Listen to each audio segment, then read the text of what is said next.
ఇతర దేశాలు అయ్యా జగన్మోహన్ రెడ్డి గారు నాన్ రెసిడెంట్ అయ్యేది ఉంటే పోటీ చేయడానికి వీల్లేదు.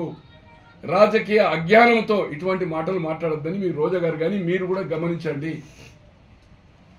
ఖచ్చితంగా ఏదైతుందో వాళ్ళ ఓటర్స్ వాళ్ళ ఆస్తిపాస్తులు పుట్టింది పెరిగింది అక్కడనే.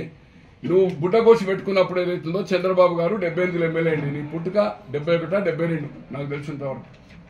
జస్ట్ డైపర్లు వేసుకున్నావు, డైపర్లు. ఎందుకంటే తండ్రి డాక్టర్ కనుక డైపర్లు వేస్తాడు కదా. ఇప్పుడు అమెరికాలో ఇప్పుడు కూడా ఇక్కడ డైపర్లు వస్తున్నాయి, డైపర్లు వేసుకున్నావు. అటువంటిది ఏదైతుందో చరిత్ర తెలియకుండా మాట్లాడడం తప్పు. ఖచ్చితంగా హైదరాబాద్లో వ్యాపారం ఉంది, హైదరాబాద్ ఉంటున్నావు. మీరు హైదరాబాద్ ఉన్నారు కదా ముఖ్యమంత్రి అయ్యే వరకు. సజ్జల కుటుంబం ఇక్కడనే కదా, విజయశాఖ ఇక్కడనే కదా. అక్కడంతా లాడ్జింగ్లు అపార్ట్మెంట్లే కదా మీరు ఉండేదంతా. 6 ఏళ్ళు నువ్వు లెక్కలేసుకోలే, డైపర్లు వేసుకున్నావు. ఊరి భాషలో చెప్పాలంటే బుడ్డ కోసి పెట్టుకున్నప్పుడు ఆయనే శాసనసభ్యుడు చంద్రబాబు గారు. నాన్ రెసిడెంట్ ఎట్లయితే నాన్ రెసిడెంట్ ఓటు హక్కు లేకపోతుంటే ఓటేయలేడు. రోజా అదే మాట్లాడుతున్నారు, మీరు అదే మాట్లాడుతున్నారు. నేను అడుగుతున్నా జగన్మోహన్ రెడ్డి గారిని మీ హైదరాబాద్ ప్రెస్ ద్వారా 2014 6 నెలల ముందు వరకు ఎక్కడున్నావా నువ్వు? హైదరాబాద్లో ఉన్నావు కదా. గుంటూరులో ఇల్లు కట్టినాకనే పోయినావు కదా. ఈ రోజు నువ్వు పోయింది 14లో, కానీ ఎన్నికల్లో ఎక్కడి నుంచి ప్రచారం చేసినావు? 10:30కి ఇక్కడి నుంచి వెళ్ళు. మొన్న ఎన్నికల్లో 2019 ఎన్నికల్లో 6 గంటల లోపల ఇక్కడికి వచ్చావు. ఈ నుంచే హెడ్ క్వార్టర్స్ ఇక్కడి నుంచే కదా హెలికాప్టర్లో. నీ తల్లి చెల్లి ఏదైతుందో రాత్రి 10 గంటల దాకా తిరిగింది కదా. అటువంటిది ఏం మాట్లాడుతున్నారు? నాన్ రెసిడెంట్ ఓటర్ లిస్టులో పేరు లేకపోతే ఎమ్మెల్యే చేయడానికి వీల్లేదు. ఆ రాష్ట్రంలో ఓటు ఉండాలా, ఎమ్మెల్సీ కూడా ఆ రాష్ట్రంలో ఉండాలా. లోకల్ బాడీ ఎమ్మెల్సీ అంటే ఆ జిల్లాలో ఉండాలా. జిల్లా ఏ జిల్లా లోకల్ బాడీ అవుతుందో. గ్రాడ్యుయేట్ కాన్స్టిట్యున్సీకి ఓటర్ లిస్టులో పేరు అవసరం లేదు. అలాగే ఏదైతుందో గ్రాడ్యుయేట్ కాన్స్టిట్యున్సీలో గ్రాడ్యుయేట్ అయ్యే అవసరం లేదు. లోకసభకు దేశంలో ఎక్కడైనా చేయొచ్చు. రాజ్యసభకు గతంలో ఆ రాష్ట్రంలో ఓటు హక్కు ఉండాలా, కానీ ఇప్పుడు తీసేశారు.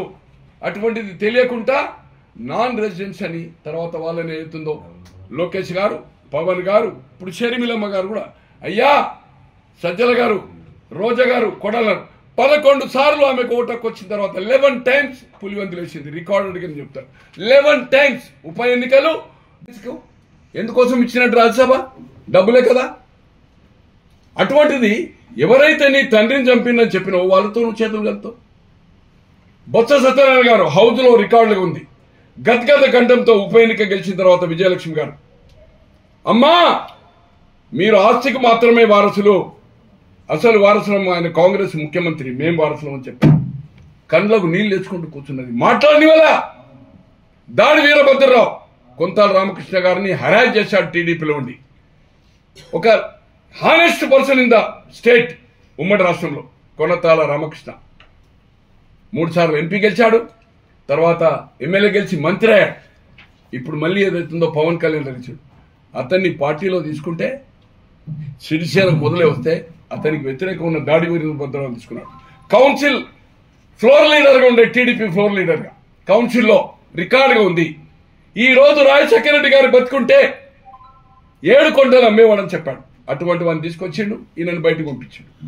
అటువంటిది నీవు అధికారం కోసం, మీ నాయకుడు అధికారం కోసం నీచాతి నీచంగా ఇలా రఘుపతి అని బాపట్ల కటౌట్లు అసలు మొత్తం బాపట్ల అంతా మొత్తం బీభత్స చేసిండు. అతని hit TV presents like, share, comment. TV వాళ్ళకు కూడా నేను ఒక సర్ప్రైజ్ ఇద్దాం అనుకుంటున్నాను. మీరు మాత్రమే జెస్సీ ఎందుకు అయ్యారు? ఇలాంటి అమ్మాయిలకి పిలవడానికి బాగుంటుంది. చందు సాయికి like you and have a జనాలకి ఒక పేరు నచ్చిందంటే దీనికి ఒక ప్రాసెస్ ఉంటుంది. ఎందుకు ప్రాసెస్? డైరెక్ట్‌గా వెళ్ళిపోదాం. ఏదైనా ఒకటి మర్చిపోయినావా నువ్వు? మర్చిపోయినా మేడం. ఏం మర్చిపోయావు? నా గుండె. ఏదో ఆ టైంకి మన సుడి బాగుంటే ఎవరన్నా చూపిస్తే రాయగలం కానీ డోర్ టు డోర్ సేల్స్ చేసేవాళ్ళు. శారీ వస్తుంది, శారీలో వెనకాల కట్టుకుని